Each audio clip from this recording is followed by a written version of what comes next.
I'm going to talk about this brand new, actual industry changing technology that we're seeing in the card game world. So make sure you guys smash the crap out of that subscribe button so you guys don't miss out on more Oz content. So this actually is kind of interesting because Hololive just dropped a video today talking about this new technology that they have, and it's a tablet.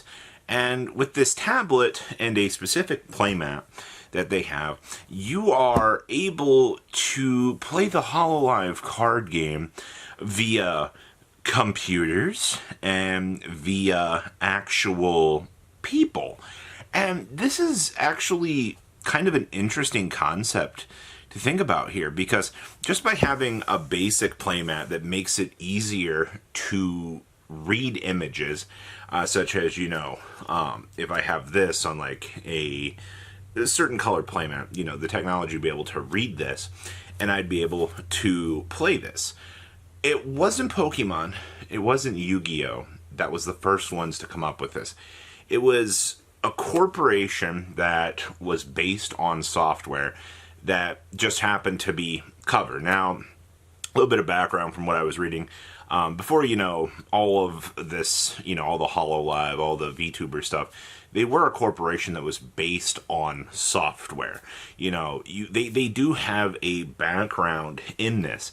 It's crazy to see a concept like this coming out before Yu-Gi-Oh, by the way, which was based on this technology in the anime, holograms of monsters, people.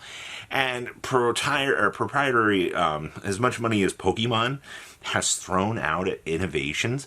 So you're telling me here that all I need is a tablet, which I wish, here, this is a tablet. So you would end up having to set up the tablet to be able to read your cards like so, and then obviously, you would need something to be able to read up here.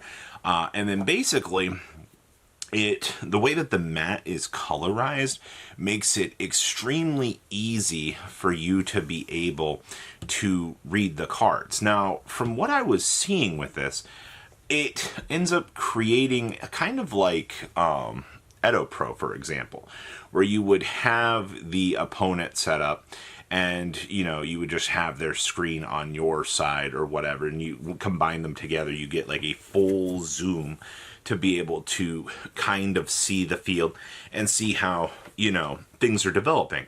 And I thought that was one of the, this is a game changer, people.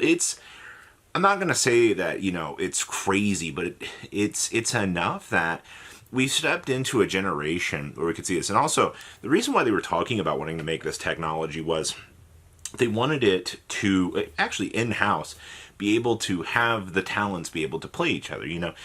These are VTubers we're talking about. Yes, there are real people behind them, but, they're all around the world. You have one in Japan, one over in the US somewhere. To have the one in the US and Japan be able to connect and play each other, it's not exactly an easy feat. But if you create a technology that, you can basically have the game be simulated, and then you could share that match to your audience through the technology while being able to play cards onto the field and being able to generate that. It's really cool. Now, they were also talking about there were staff members that you could play against. I don't really think it's monetarily possible to have, talents sit there and play around the clock against people. I assume that that'd be a really freaking cool job, being like getting to play the Hololive card game all single around the world to, play. And that's pretty cool. Also, there are flaws to this system. Like, let's call it what it is. Your opponent is going to have to play correctly. I mean, if your opponent's trying to cheat you, but I mean, like, that's the thing, right? Unless you're doing, like, random matchmaking and something like this. And I feel like that would be something that would be way further down the line, just to kind of think about. If truly they are, trying to do matchmaking with like friends and stuff like that, that's interesting. I do see some positives.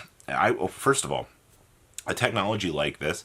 So like being able to sit in front of your computer and play like Dueling Book, for example, or being able to sit in front of your computer, do Edo Pro, play the Pokemon Simulator, play the Magic Simulator online. Those are all great things. Like even Master Duel, for example, these companies have built official simulators, but one thing that these simulators kind of lose is the yield interaction of physically being able to handle the cards in your hand, being able to put them, obviously everything kind of has to stay within the field of vision that you're working with, but I think it's very, very cool to see that, like, you still get the feel of having actual cards in your hand. You still get to play them on the table, and everything's just kind of captured within the field of view to accurately play. Now, I don't know much more about this technology other than matches become possible real time. You have, there was the ability to play against computers, which that training a model for that, for interactions, I could imagine would be a massive pain in this company's butt to develop. But I think it's, I don't know, it's really cool. Also, this technology is using proprietary image recognition, so that's how they're doing it. They're using the technology that they have to be able to recognize all this. And it's also really cool because, these cards are made out of paper. All right. They are using this basically to be able to recognize and be able to do everything that they want to do. I don't know. I got to clap for it. I'm pretty impressed. Now, this is the part of the video where I get to go, hey, Konami. Hey, you guys had that really cool technology a couple of years back where you had the monsters coming out for the World Championship. You guys lost to VTubers. You guys lost this technology on the absolute craziest possible wave that you could.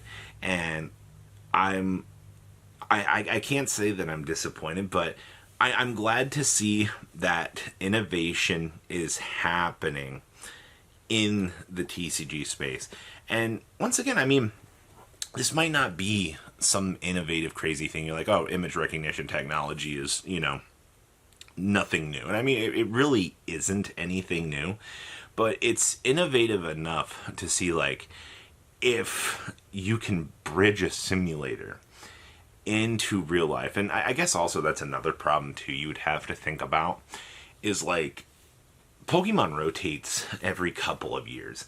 Is it really worth it for Pokemon to want to program something to recognize all of the cards within the standard pool that's going to keep rotating? Because that feels like more of an issue. Hololive still is kind of small with their card pool, and this is also another thing with, like, Yu-Gi-Oh! Too, to think about.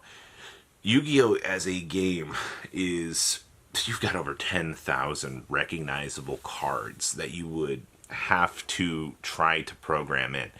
And look at Master Duel, for example. I do think that it could be possible to bridge Master Duel's technology with actual cards. I could physically see a spot where you could have the players playing and they show a card deployed onto the field, and the game recognizes that they've summoned that. That could be some high-level technology that we could eventually see.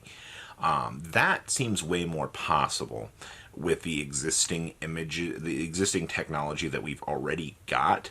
And I would love to see physical bridge into Master Duel as an option for, just showing off things that we could have. Especially like seeing the 3D monsters popping out. I don't know, maybe there is a crazy world where we see this expand out and we actually see the world of TCGs explode with just some crazy ideas. Because the world is only our oyster at this point. Technology is getting better, and, this is one of those videos that I love making. I love seeing how things are exploding. So please leave a comment down below. I'll leave a link down below so you guys can go kind of check out this technology a little bit to kind of, better yourselves in, some new industry standards and see kind of what's going on with it. So you have, an idea, but shame on you, Yu-Gi-Oh! You should have been the first one to do this publicly. You guys have a good rest of your day, alright? Peace out. Patrons! Thank you!